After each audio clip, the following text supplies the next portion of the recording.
open for questions.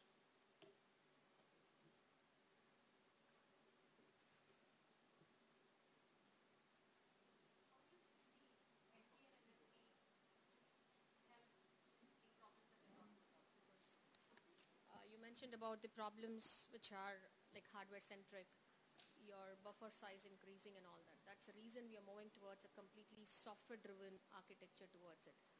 So would you think... Any architecture you use, you're still going to have queues. Any architecture you use, you're still going to have queues. So if you notice that in the problem definition, I don't use any idea of any technology per se. You're going to have queues. So you can think of the internet as the world's largest queuing network. At any point of time when service can't be done, you are forced to wait. And that's going to have an impact on quality of service. So it'll be difficult to see how you can have a queueless network. You'll definitely have queues somewhere in the network.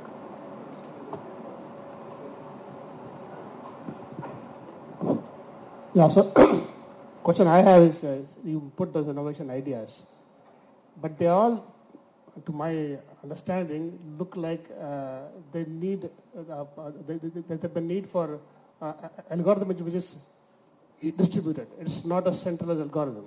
Absolutely. Right. Now, when that happens, the same thing turns against you because you have millions of routers, and you possibly can't offer something to modify every router in the world. So I think, well, the challenge would be not just that you want a distributed solution, but the challenge would be to produce a solution which not only is distributed, but can offer incremental advances if it is incrementally deployed. Okay. So it's not about, so if you say, here's my solution, everybody in the world has to do this exactly at the same time, makes no sense. If you say, imagine that the entire world did this, eventually, that is the theoretical best you can possibly aim for. But if you do it incrementally, you get incremental benefits along the way. Number one. Number two is that if you're looking at isolated networks, cloud computing, defense networks, then those guys are not, they're like, give me something, I'll do it right now. Because defense will say, I'll do it right now. If you're looking at cloud computing, they'll say, I can do it right now. So you can break it up in terms of sort of, more controlled networks where people can say, do something absolutely blue skies, and it doesn't matter whether everybody has to do the same thing at the same time.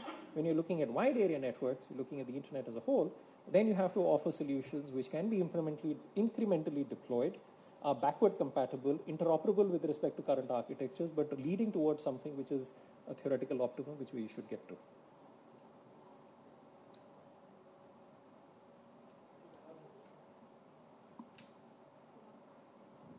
Okay, from the communications company, so in not being a network engineer, by the way, what about centralizing the buffer globally so that all the routers on the planet just aggregated from a giant one buffer?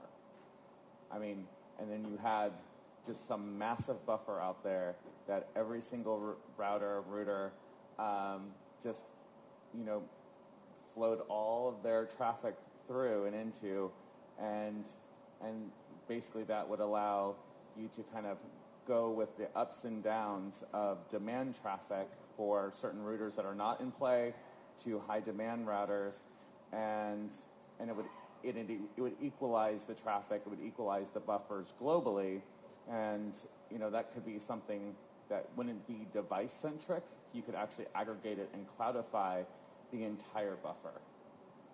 I'm not really sure how that would be feasible at all, to be honest, because you have, as I said, the largest decentralized distributed network that we actually have.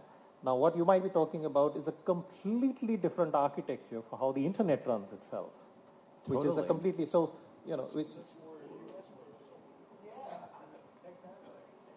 Yeah, so that I don't. So that's a completely different architecture for the internet, and that's. So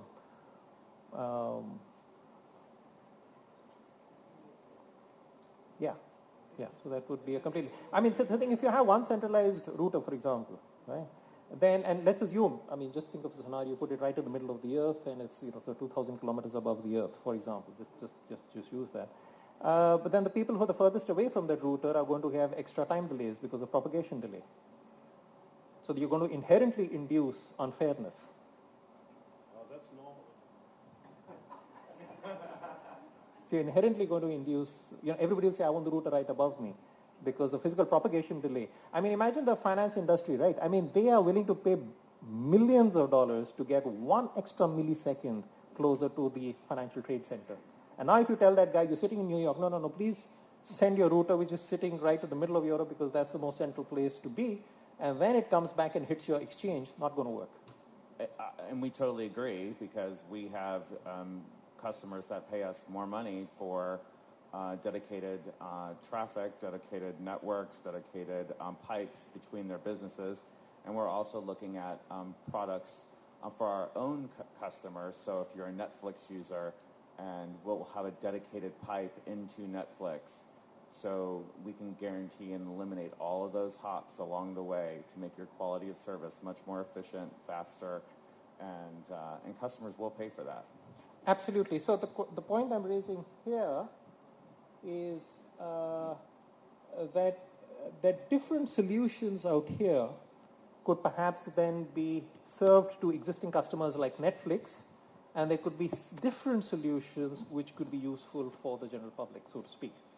Right. So you could, I mean, what I'm saying is that you're providing dedicated pipes, quality of service, you're trying to do that, but if you innovate at the algorithm level, at the transport layer level, at the routing level, at the queue management level, then it's eminently possible, I believe, that you can do better and faster than what is happening right now. So you can then have, as I said, across the different forms of queue feedback and across all of this, once you have a good understanding across that entire spectrum, there'll be certain solutions that will be more sensible, let's say, for folks like Netflix, and there'll be certain solutions that could be useful by ISPs to provide general service, best effort, internet quality of service to normal consumers, to retail consumers.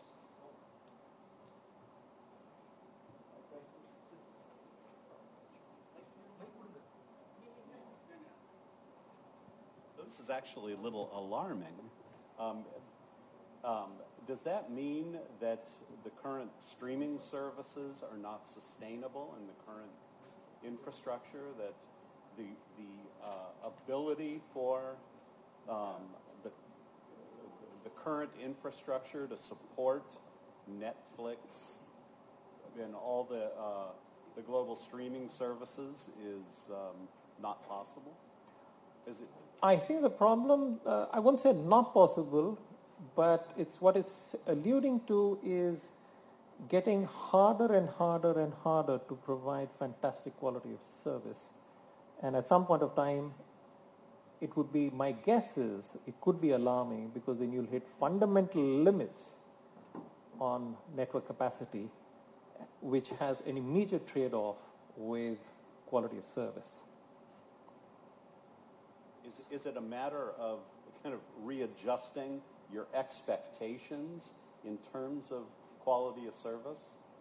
Or, I mean, will it simply not work in many geographies, basically what I'm saying is the ability of a service like Netflix, their ability to expand their market, is it going to be challenged? I believe so. I think what is required is a fundamental scientific understanding of what is feasible, what is possible, and what the theoretical limits are for this large-scale decentralized distributed engineered system like the internet. I think at numerous levels there have been tremendous amounts of innovation. So for example, if you look at the physical layer, you've gone from 2G, 3G, 4G, and that's a well-oiled process. Every 10 years you will have another version of G. There are mathematical models that are built. It's prototype, there's engineering. You go ahead and sort of offer the service, or you work backwards saying this is the use case that I would want out of 5G, and then how do I architect it, so on and so forth. But this is a space that has had no innovation over the last 25 years. That's what Windsurf is alluding to. No innovation over the last 25 years. and there is a problem. It's not that, hey, it'll be better to do it, you're actually going to hit a problem. Okay? You're actually going to hit a problem. So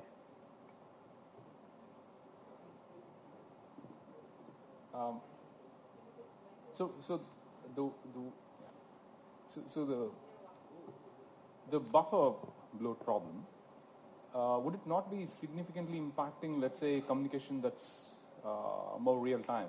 absolutely. And with, for instance, I mean, like Netflix question, right? So if I do kind of offload a lot of the traffic into near the consumer, then I should, in effect, have a pipe which should then be able to kind of, let's say, carry more real-time traffic? Yeah, it will. I mean, real-time traffic, then traffic engineering for real-time traffic will become a bigger and bigger nightmare.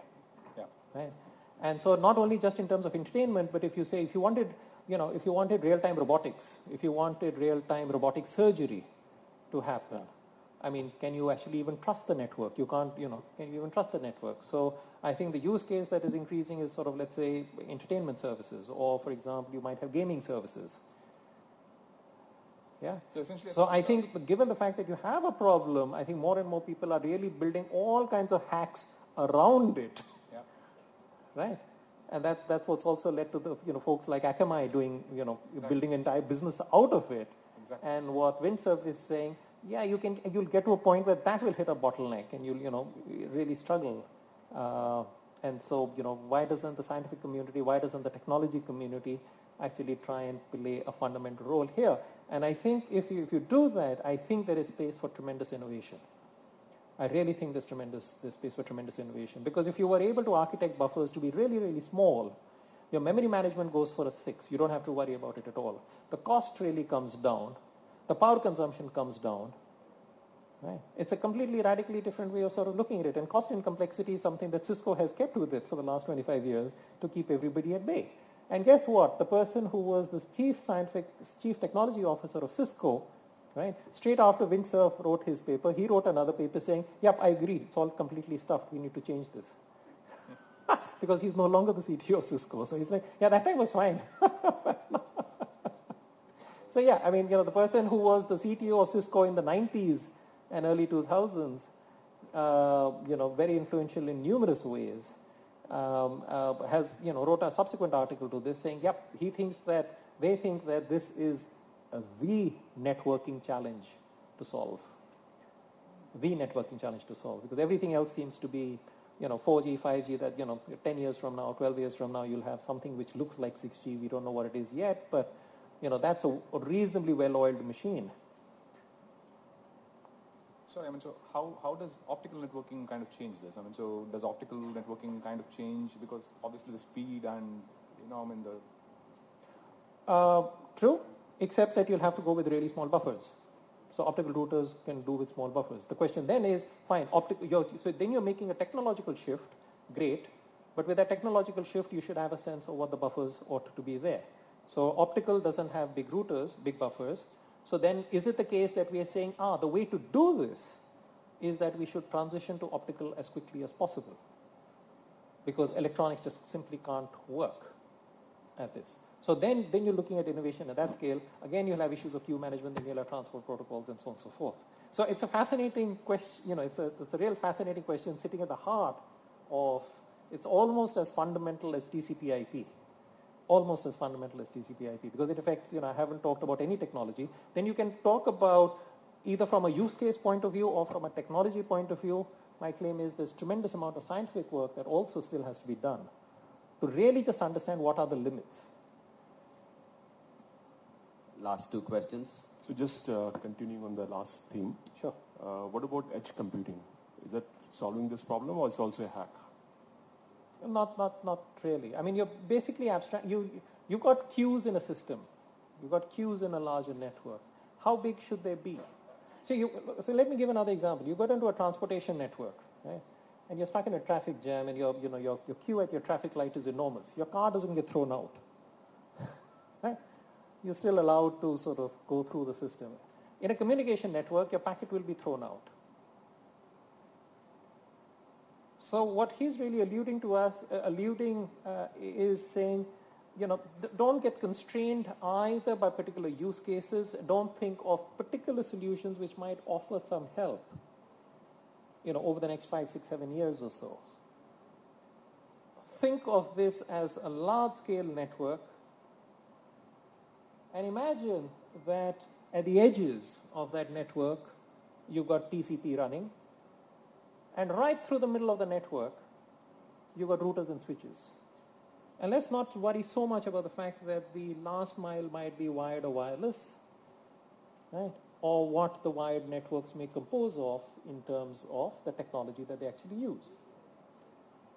If I were to control this network, which is a large-scale decentralized network, with routers and switches in the middle, irrespective of what technology they also used, then what should the buffer sizing rule be? And when you ask that question, you really are opening up a plethora of questions, and they would presumably find applications in different use cases. I mean, we're very happy with the internet here. I mean, why wouldn't we want the internet to work in Mars, or have stations in the moon, and have fantastic voice over IP between here and the moon? I mean, why not?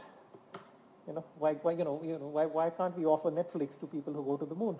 India's trying to send somebody there in 2022, and they should sit and watch the latest Bollywood movies or whatever have you. It's a fundamental question that he's posing, which is not only unanswered, left unanswered for more than 2.5 decades, and is a crucial component of quality of service. I mean, just the way that only when we came up with the RSA algorithm, which exploited certain properties of prime numbers, we were able to ensure security over the internet. Right. The work done in the 70s, which came up with the RSA algorithm, which then exploited certain structures of prime numbers to ensure security of the internet. And that's why we're very happy logging into Gmail, we're very happy doing financial transactions on the internet, and so on and so forth. Not a particular use case. Use it for what you want. E-commerce, mobile banking, internet banking, whatever you wish. So that's the kind of level at which Windsurf is posing this question. And I think there's tons of innovation that has to happen. What precise role, position, what route that takes, and what use case is the best outcome for a particular slice of that innovation is yet to be seen. So some bits of it might be, absolutely fabulous, let's say, for the likes of Netflix. Others may be absolutely fabulous for defense services. Others may be absolutely fabulous for cloud. The others may be absolutely fabulous to set up internet on the moon. So there was one more question. Yeah. No, since Windsurf brought this up, I would imagine there must be a lot of startups going at this problem, or the IETF must be looking at it. So what's happening in the last 6, 7 years after you raised the question? Lots. But there are nowhere near concrete solutions, and hence the problem is very much open, hence I raised it. Right. And I think it's not one of those problems which has to be first addressed by a startup. I think it's one of those ones where you need to have scientists and technologists working together. So it's not a pure technology solution. Right? The IATF is certainly doing things about it. They've got working groups around it. Right? I've contributed a lot to that. I mean, this is an area that I've sort of worked in. As you know, I'm tackling it from, so in my last avatar I was a sort of queuing theorist. This is the world's largest queuing network you can actually think of. Not only is it the world's largest queuing network, but most of queuing theory works in open loop control. TCP is a closed loop control system. Right? It's got brand new challenges of its own. Right? So yes, work is happening, but it's nowhere near done and dusted. And part of the reason I was sort of highlighting this is because PRODAPT has taken the sort of an excellent sort of move to actually move into IIT Madras Research Park. And I think, problems of this nature are certainly some problems that I think PRODAPT should be dealing with, at least for a certain fraction of their time. Because on campus you'll find people from electrical engineering, you'll find people who are working in optical networks, you'll find queuing theorists, you'll find operations research people, and so on and so forth. And being based in the research park gives you an excellent opportunity to start having a shot at sort of moonshot problems of such forms. And of course, notwithstanding such problems, just applying good, solid machine learning, artificial intelligence to all the various impact areas and use cases that you currently have, over and above the few ones that I mentioned itself is, I think there's more than enough to do there anyway. But it's always nice to have that one problem which nags at you, which will be nice to have a solution for. The one problem that really keeps you up at night, to say, just chip away at it, and at some point of time you'll make some progress, or you hope you'll make some progress. Is there any other questions? Last question. Is there an economic angle to it?